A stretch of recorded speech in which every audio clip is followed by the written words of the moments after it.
Tuan, terima kasih banyak. Ini balasan engkau padaku.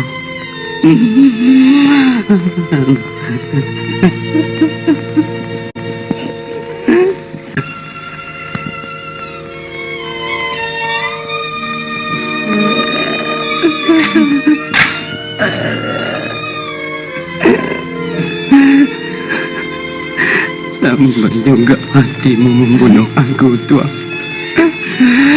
Tidakkah kau akan menyesal kelak? Saudaramu yang setia ini akan hilang dari dunia ini.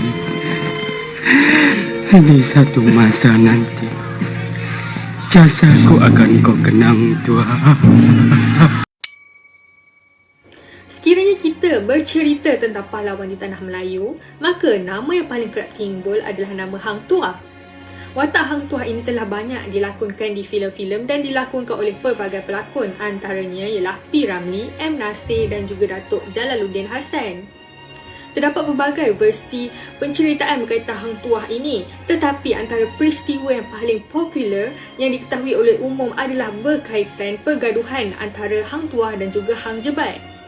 Sebelum kita mengetahui lebih lanjut berkaitan kronologi konflik yang berlaku antara kedua individu ini, marilah kita mengenali terlebih dahulu siapakah Hang Tuah dan Hang Jebat yang sebenarnya.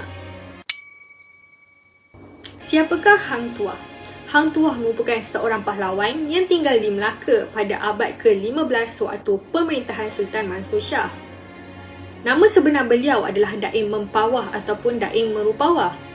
Beliau merupakan seorang tokoh pahlawan yang paling terkenal dan beliau juga merupakan seorang tokoh bagi seni bela diri pencak silat terhebat di sejarah Melayu.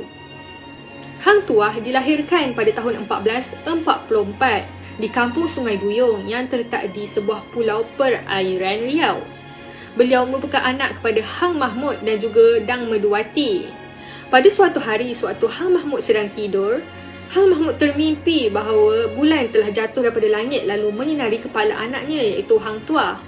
Setelah bangun daripada mimpi tersebut, Hang Mahmud lantas memeluk anaknya dan beliau berasa bersyukur dan menganggap bahawa Hang Tuah merupakan seorang yang hebat. Lalu apabila Hang Tuah telah dewasa, Hang Mahmud memberikan pelbagai ilmu kepada Hang Tuah, antaranya ialah ilmu agama dan juga ilmu bahasa yang terdiri daripada bahasa Melayu, bahasa Cina, bahasa India dan juga Portugis. Tidak cukup dengan kepintarannya, Hang Tuah turut mempelajari ilmu lain iaitu ilmu seni mempertahankan diri iaitu silat. Beliau mempelajari silat daripada seorang guru yang bernama Adiputra yang tinggal di puncak gunung. Beliau mempelajari silat ini bersama-sama dengan rakannya yang lain iaitu Hang Jebat, Hang Lekir, Hang Likiu dan juga Hang Kasturi. Baiklah, sebentar tadi kita telah pun mengetahui serba sedikit berkaitan Hang Tuah. Jadi sekarang adalah masanya untuk kita mengetahui berkaitan kawan ataupun lawan bagi Hang Tuah ini iaitu Hang Jebat. Siapakah Hang Jebat? Hang Jebat merupakan seorang pahlawan yang sangat berani dan tegas. Beliau dilahirkan di kampung Sungai Duyung dan telah berkahwin dengan orang Melaka. Makam beliau terletak di Bandar Melaka Lama di Jalan Hang Jebat yang berdekatan dengan Jonker Street. Keberanian dan ketegasan beliau tidak dapat disangkalkan lagi apabila beliau berani untuk menderhaka kepada raja demi untuk menuntut bela kematian rakannya iaitu Hang Tuah. Hang Jebat juga popular dengan satu prinsip di mana raja adil disembah, raja zalim disanggah. Baiklah, setelah mengetahui serba sedikit berkaitan perkara ini, maka perkara yang seterusnya adalah kita akan mengetahui berkaitan kronologi konflik yang berlaku antara Hang Tuah dan juga Hang Jebat. Serta siapakah hero yang sebenarnya, adakah ianya Hang Tuah ataupun Hang Jebat. Jadi seterusnya kita melihat kronologi bagaimana konflik ini berlaku. Kalau bercerita tentang kisah ataupun konflik yang berlaku antara Hang Tuah dan juga Hang Jebat, terdapat banyak siri maupun pendapat cerita yang berlainan. Namun sekiranya diringkaskan, Hang Tuah ini dikatakan mempunyai 4 orang sahabat yang bernama Hang Jebat, Hang Kasturi, Hang Lekir dan juga Hang Likiu. Jadi pada satu hari Hang Tuah dan juga bersama dengan 4 orang sahabatnya ini telah pun pergi menuntut ilmu untuk bergurukan Adiputra di Gunung Ledang. Jadi selepas selesai menuntut ilmu, mereka berlima pun telah pulang kembali ke Kota Melaka. Jadi pada satu hari, sekumpulan kawan ini iaitu Hang Tuah, Hang Jebat, Hang Kasturi, Hang Lekir dan juga Hang Lekyu berjaya menyelamatkan seorang Datuk Bendahara iaitu Perdana Menteri daripada seorang lelaki yang sedang mengamuk. Jadi Datuk Bendahara yang kagum dengan kehebatan mereka berlima ini telah pun menjemput mereka semua untuk datang ke rumahnya dan seterusnya mengambil mereka untuk bertugas di istana. Jadi sejak pada hari itu, Hang Tuah dan juga sahabat-sahabatnya ini amat disayangi oleh Sultan, di mana Sultan pada ketika itu adalah Sultan Mahmud Shah. Sehinggalah Hang Tuah ini mendapat jawatan ataupun gelar sebagai seorang Laksamana. Seterusnya, semasa mengiringi Sultan Melaka ke Majapahit di Tanah Jawa, Hang Tuah telah pun berjaya membunuh seorang pendekar Jawa bernama Taminsari. Jadi dalam pertarungan ini, Taminsari ini merupakan seorang pendekar yang kebal yang tidak dapat dilukakan, tapi oleh kerana kebijaksanaan Hang Tuah berupaya mengetahui bahawa kekebalan Taminsari ini terletak pada kerisnya. Oleh itu, Hang Tuah telah pun berjaya merampas keris berkenaan dan akhirnya membunuh Taminsari. Jadi keris itu kemudiannya dianugerahkan oleh Raja Majapahit kepada Hang Tuah. Jadi Hang Tuah yang merupakan pemilik keris itu sekarang turut menjadi kebal seperti mana pendekar Jawa Taminsari. Seterusnya Hang Tuah kemudian telah diutuskan ke Pahang bagi mendapatkan Tun Teja untuk dijadikan pemansuri Sultan Melaka. Jadi ketika Hang Tuah ke Pahang, Melo telah turun dari Gunung Ledang untuk mencari Hang Tuah. Melo ni adalah seorang tawanan yang telah ditawan oleh Tun Ali untuk dijadikan gundik sultan, dan atas muslihat Tun Ali juga Hang Tuah yang kembali dari Pahang ini akhirnya dapat berjumpa dengan Melo. Tetapi Sultan turut menyaksikan perbuatan Hang Tuah bertemu dengan Melo itu. Oleh itu, Melo dan Hang Tuah kemudiannya dihukum bunuh oleh Sultan kerana difitnah berzina dengan Melo yang telah menjadi gundik sultan. Namun hukuman mati ini tidak dilaksanakan oleh bendahara. Sebaliknya Hang Tuah ini disembunyikan di sebuah hutan di Hulu Melaka. Sultan juga tidak mengetahui akan hal ini. Sebenarnya itu konflik bermula apabila Hang Jebat telah pun dilantik oleh Sultan untuk menjadi Laksamana bagi menggantikan Hang Tuah, dan keris Taminsari telah pun dianugerahkan kepada Hang Jebat. Jadi Hang Jebat sebagai sahabat karib Hang Tuah telah menyangka bahawa Hang Tuah telah teraniaya dan telah menjalani hukuman mati. Oleh itu, apabila Hang Jebat mengesyaki bahawa Hang Tuah menjalani hukuman mati, Hang Jebat bertindak derhaka kepada Sultan dan mengambil alih istana. Pada waktu itu, tidak ada pendekar ataupun panglima di Melaka yang dapat menentang Hang Jebat pada ketika ini, kerana Hang Jebat telah menjadi kebal kerana adanya keris Taminsari di tangannya. Sultan Mahmud Shah juga terpaksa melarikan diri dan berlindung di rumah bendahara. Jadi pada masa ini, barulah baginda menyesal kerana telah membunuh Hang Tuah yang tidak bersalah. Jadi seterusnya konflik semakin memanas, iaitu apabila bendahara yang tahu akan kekacauan ini, bendahara kemudiannya memberitahu Sultan bahawa Hang Tuah sebenarnya masih hidup. Oleh itu, bagi menghalang Hang Jebat yang sedang mengamuk, Sultan telah pun memerintahkan Hang Tuah untuk pulang dan pergi membunuh Hang Jebat. Hang Tuah yang sangat mentaati Sultan kemudiannya pergi bertarung dengan Hang Jebat, iaitu sahabat baiknya sendiri. Oleh itu berlakulah pertarungan selama 3 hari 2 malam di antara Hang Jebat dan Hang Tuah. Akhirnya Hang Tuah berjaya merampas semula Taminsari daripada Hang Jebat dan akhirnya membunuh Hang Jebat. Sehubungan dengan itu, dapat disimpulkan dalam pertarungan ini, Hang Jebat telah cuba membela sahabatnya yang telah difitnah. Namun begitu, Hang Tuah yang mentaati Sultan telah membantu Sultan yang sebelum itu menghukumnya tanpa sebarang alasan. Sehingga hari ini, tragedi ini masih menjadi perbalahan orang Melayu.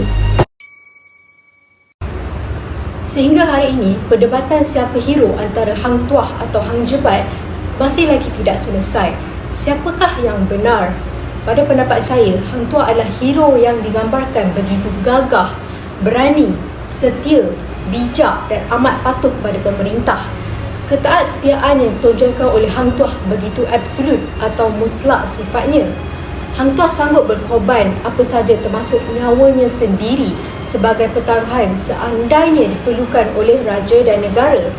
Prinsip hidupnya iaitu pantang Melayu berdahaka kepada raja sebenarnya merupakan lambang kesetiaan masyarakat Melayu keseluruhan di dalam pemerintahan feudal di mana raja dianggap sebagai tempat bergantung hidup dan tempat mendapatkan perlindungan oleh rakyat. Dalam hal ini, sifat tak setia itu terselah semasa Hang Tuah dijatuhi hukuman bunuh oleh Sultan Mansur Shah atas tuduhan yang belum dibuktikan kebenarannya. Namun, beliau langsung tidak menentang hukuman tersebut, sebaliknya menerimanya dengan penuh taat. Kalau kita lihat berdasarkan konflik yang tercetus pada suatu ketika dahulu di mana Sultan Melaka memerintah Hang Tuah untuk membunuh Hang Jebat, dan kerana sifat tak setianya pada raja, Hang Tuah tidak menggunakan kesempatan itu untuk membalas dendam terhadap penganiayaan baginda. Sebaliknya, dengan membekalkan sikap taat setianya, beliau bersedia untuk membunuh Hang Jebat yang merupakan sahabat karibnya sejak kecil. Sifat kesetiaan yang tidak berbelah bahagi kepada raja dapat dilihat apabila Hang Tuah bertarung dengan Hang Jebat lalu membunuh Hang Jebat. Melalui pertarungan atau pergaduhan antara Hang Tuah dan Hang Jebat ini, kita dapat lihat bahawa Hang Tuah memegang prinsip bahawa sesiapa sahaja yang mendahaka tanpa mengira kawan atau lawan, pengakhirannya mesti dihapuskan. Tiba-tiba kau nak menentang aku sekarang, Wah. Aku tidak menentang kau, Jebat. Tetapi perbuatanmu sekarang, kau, Jebat, adalah bukan sebagai saudaraku lagi, Jebat. Barang siapa yang menjadi musuh raja adalah musuhku juga, Jebat. Sekarang serahkan senjatamu sebelum aku berlaku kasar terhadapmu. Kau adalah musuhku. Kesetiaan Hang Tuah terselah apabila beliau amat berpegang teguh kepada prinsip buat baik berpada-pada, buat jahat jangan sesekali. Pegangan tersebut merupakan lambang prinsip kesetiaan orang Melayu pada ketika itu. Sesiapa yang mendahaka berarti maut bakal diterima. Hang Tuah sendiri telah bersumpah bahawa beliau sama sekali tidak akan bertuan kepada orang lain selain daripada Sultan Melaka. Hang Tuah merupakan lambang kesetiaan bangsa Melayu kepada pihak pemerintah tanpa memperhitung kesilapan rajanya. Sebagai rakyat, menjadi satu tanggungjawab mencurahkan ketaat-setiaan mutlak kepada raja. Jadi, sebab itulah Hang Tuah dikatakan sebagai seorang wira. Jasa dan kesetiaan Hang Tuah menyebabkan beliau amat disayangi oleh raja. Ini menjelaskan bahawa semenjak kemunculan Hang Tuah, bumi Melaka semakin gemilang di mata dunia. Keberadaan Hang Tuah di Melaka membuatkan Melaka ampuh dari serangan musuh. Hang Tuah adalah manusia sejarah dan legenda yang menjadi lambang kesetiaan bangsa Melayu, khususnya di dalam institusi Kesultanan Kerajaan Melayu Melaka yang mengamalkan corak pemerintahan feudal. Oleh itu, versi Hang Tuah sebagai hero ini dapat dilihat kerana beliau merupakan seorang yang setia kepada raja dan tahu pada kepentingan pengorbanan untuk raja, kerana beliau percaya institusi monarki atau institusi Kerajaan Kesultanan Melaka adalah sangat penting untuk dijaga. Seterusnya kita lihat pula versi Hang Jebat sebagai hero. Hang Jebat terpaksa berlawan dengan Hang Tuah demi sebuah keadilan sehingga beliau sendiri telah terbunuh. Jadi mengapa beliau dibunuh? Hang Jebat pada zaman Kesultanan Melayu Melaka pernah dikatakan sebagai satu-satunya pahlawan Melayu yang berani menentang Sultan. Namun begitu, Hang Jebat mempunyai alasan beliau sendiri mengapa beliau bertindak untuk menentang Sultan, dan sebabnya Hang Jebat nak menuntut pembelaan ke atas sahabat baiknya iaitu Hang Tuah yang disangka telah mati. Dan sebelum ini dah diceritakan dalam bahagian kronologi bahawa Hang Tuah telah dihukum bunuh atas sebab dituduh berzina tanpa sebarang bukti. Walaupun Hang Tuah seorang yang sentiasa setia dan taat kepada Sultan, namun Sultan tetap mengarahkan bendahara untuk membunuh Hang Tuah. Dan oleh itu, Hang Jebat selaku sahabat baik kepada Hang Tuah ini merasa tidak berpuas hati akan tindakan Sultan tersebut. Jadi, apa yang Hang Jebat buat? Hang Jebat telah melakukan penderhakaan ke atas Sultan. Sebaik sahaja beliau dilantik menjadi laksamana yang baru bagi menggantikan Hang Tuah, Hang Jebat telah melakukan kekacauan ke atas negeri Melaka dan juga mengambil alih istana. Dan tujuan Hang Jebat melakukan perkara ini adalah satu sahaja, iaitu untuk menuntut pembelaan ke atas Hang Tuah. Oleh itu, konflik antara Hang Jebat dan Hang Tuah bermula apabila Hang Jebat yang tidak bersalah ini terpaksa pula berlawan dengan Hang Tuah. Perlawanan ini berlangsung selama 3 hari 2 malam di dalam Istana Melaka disebabkan oleh sikap Hang Tuah yang terlalu mengikut kata-kata Sultan. Malah, Hang Tuah juga sanggup mengkhianati sahabatnya sendiri. Dan akhirnya, perlawanan ini ditamatkan apabila Hang Jebat telah dibunuh di tangan sahabat yang telah beliau anggap sebagai saudara. Dan selain itu, Hang Jebat sangat berpegang kepada prinsip hidupnya, iaitu Raja Adil, Raja disembah, Raja Zalim, Raja disanggah. Maksudnya walaupun kita seharusnya menghormati dan mentaati raja, namun sekiranya raja tersebut bersikap tidak adil atau bersikap mengambil keputusan secara membuta tudi tanpa usul periksa, kita tidak boleh hanya berdiam diri dan mengikut sahaja kata-kata sultan tersebut. Sebaliknya, kita perlu bangun dan berjuang untuk mempertahankan kebenaran. Jadi sebab itulah Hang Jebat dikatakan sebagai seorang wira. Beliau sanggup dibunuh semasa berlawan dengan Hang Tuah, walaupun rasional tindakan Hang Jebat ini adalah untuk menegakkan keadilan dan juga hak rakyat. Tambahan lagi, Sultan pada ketika itu iaitu Sultan Mansur Shah merupakan seorang sultan yang zalim terhadap rakyatnya. Segala arahan yang dititahkan baginda perlu dipatuhi, walaupun pada dasarnya arahan ini adalah untuk kepentingan diri baginda sahaja. Jadi jika bukan Hang Jebat memulakan siri penentangan terhadap Sultan, sudah pasti masyarakat Melaka pada ketika itu akan berada dalam kesusahan, memandangkan mereka masih lagi leka berada di bawah pemerintahan Sultan yang bersikap kejam. Dan sudah pasti juga Hang Tuah tidak akan mendapat keadilan dan juga pengampunan daripada Sultan.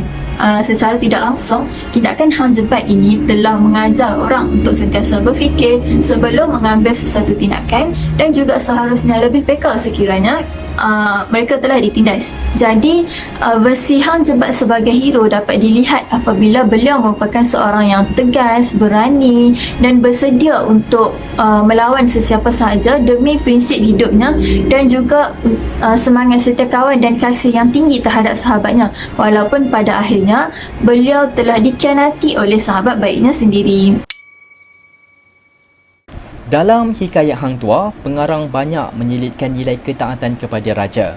Raja dianggap sangat mulia kedudukannya dan mempunyai kedudukan yang tinggi. Raja atau sultan dalam hikayat Hang Tuah seolah-olah sebagai manusia dewa yang mencipta dan mengatasi undang-undang. Oleh itu, urusan yang berkaitan dengan raja harus lebih diutamakan daripada urusan peribadi. Gambaran seperti ini jelas ditunjukkan dalam hikayat Hang Tuah, sehingga ungkapan tiada adat hamba Melayu mendahaka kepada raja terus disebut berulang kali. Sehubungan itu, raja dipercayai mempunyai daulat dan seorang yang menentang raja dapat dianggap sebagai mencabar kedaulatan raja.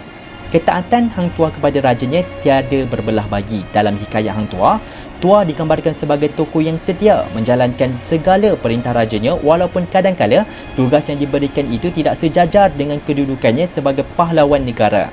Hal ini dapat dilihat sewaktu dia berjaya menyelamatkan kuda Tezi yang jatuh ke dalam telaga.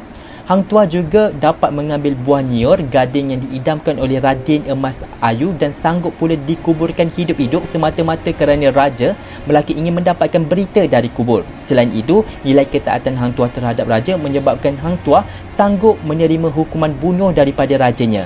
Walaupun beliau mengetahui bahawa dia tidak bersalah dan telah difitnah berhalwat dengan gundik raja oleh Patih Kermawijaya, Tun Bendahara Paduka tidak melakukan hukuman tersebut. Sebaliknya menyembunyikan Hang Tuah di dusun Bendahara Paduka Raja di Hulu Melaka untuk berguru dengan Said Mansur. Beliau melakukan hal yang demikian kerana bagi mengelakkan rahsia tersebut diketahui orang. Dengan hukuman yang sebegitu rupa, Hang Tuah masih menjunjung adat ketaatan kepada raja dan tidak pernah berdendam terhadap rajanya. Demikian diceritakan betapa besarnya ketaatan Hang Tuah kepada rajanya dan tidak berpaling tada walaupun dihukum atas kesalahan yang tidak dilakukannya. Selain itu, gambaran ketaatan dapat dilihat sewaktu dia pulang dari Indrapura setelah berjaya membawa lari Tun Teja. Hang Tuah telah menggunakan kebijaksanaan beliau untuk melindungi Raja Melaka dari Seri Betara Majapahit dan Patih Gajah Mada. ketika mereka ke Majapahit. Dengan bantuan dan kebijaksanaan Hang Tuah, inilah yang menyebabkan Seri Betara sangat marah dan berasa malu dengan kepulangan Raja Melaka. Justru jelas menunjukkan ketaatan Hang Tuah kepada Raja Melaka. Dalam hikayat Hang Tuah, pengarang juga banyak menyelitkan nilai ketaatan kepada Raja Melaka, iaitu setelah bendahara memberitahu baginda bahawa Hang Tuah tidak dibunuh, sebaliknya telah menyembunyikan beliau pada satu tempat, dan Raja terus menyuruh Hang Tuah dibawa menghadap ke bawah duli yang di-Pertuan. Ketika Laksamana masuk menghadap baginda, baginda menitahkan Laksamana Hang Tuah supaya membunuh Hang Jebat yang dianggap si pendahaka kerana melakukan sewenang-wenangnya di istana baginda dan berbukah dengan ramai gundik baginda. Ketaatan Laksamana kepada baginda tiada tolak bandingnya kerana Laksamana Hang Tuah sanggup menurut kata Raja Melaka untuk membunuh rakannya sendiri.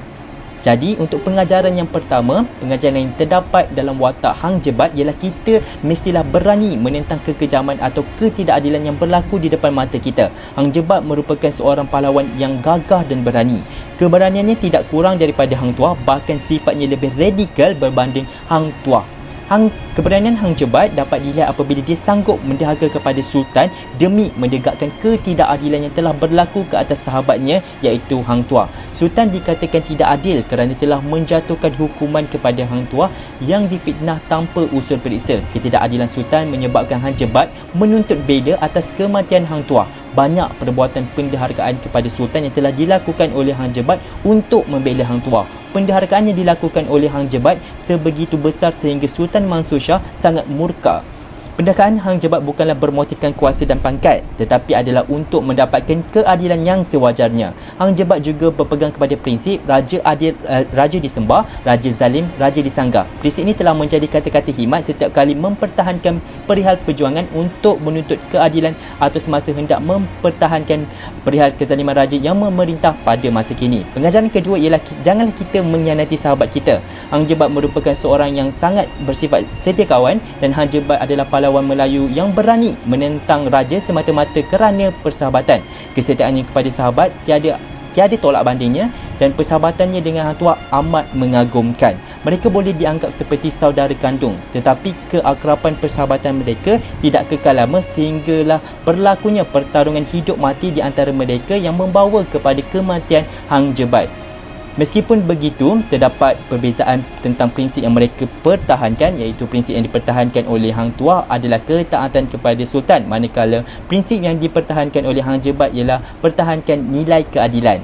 Nilai setia kawan yang ditunjukkan oleh Hang Jebat dapat dilihat apabila dia bersungguh-sungguh menegakkan keadilan terhadap Hang Tuah. Namun Hang Tuah telah mengkhianati nilai setia kawan yang ditunjukkan oleh Hang Jebat sehingga sanggup membunuh sahabatnya yang telah melakukan pendehakaan kepada Sultan demi menegakkan keadilan untuk dirinya. Sifat setia kawan Hang Jebat juga dapat dilihat daripada konteks lain, iaitu dia akan merasa kurang senang jika salah seorang daripada kelima-lima sahabatnya, iaitu Hang Tuah, Hang Kasturi, Hang Lekir dan juga Hang Lekir ditimpa kesusahan. Contohnya, dia pernah memarahi Hang Tuah kerana semasa hendak pergi ke sungai, dia tidak mahu mengajak sahabatnya untuk menemaninya sehingga terpaksa bertempur dengan prajurit upahan Majapahit seramai 40 orang. Seterusnya, kita haruslah menjadi diri kita yang sebenar dan tidak menipu diri kita sendiri. Contohnya, semasa Hang Jebat berlawan menentang musuh, dia akan menentang musuh secara habis-habisan. Hang Jebat berpegang kepada prinsip berbuat jahat jangan kepalang. Contohnya, semasa dia bertikam dengan Hang Tuah pernah berkata kepadanya sama ada dia menyesal melakukan pendeharkaan kepada Sultan atau tidak. Tetapi Hang Jebat dengan tegasnya mengatakan bahawa dia sedikit pun tidak menyesali perbuatannya itu. Bagi Hang Jebat, tiada sifat bersenindung atau memuji-muji dan bekerja untuk mendapatkan nama ataupun sanjungan. Hang Jebat merupakan satu-satunya pahlawan yang sanggup berdepan dengan raja dan ingin memecahkan tradisi feudalisme, iaitu pantang Melayu mendahaka. Hang Jebat percaya bahawa apa yang dilakukan adalah benar dan hak. Persepsi terhadap kepewiraan Hang Tuah dan Hang Jebat menyelahkan pandangan analisis cerminan yang berbeza tentang masyarakat itu sendiri.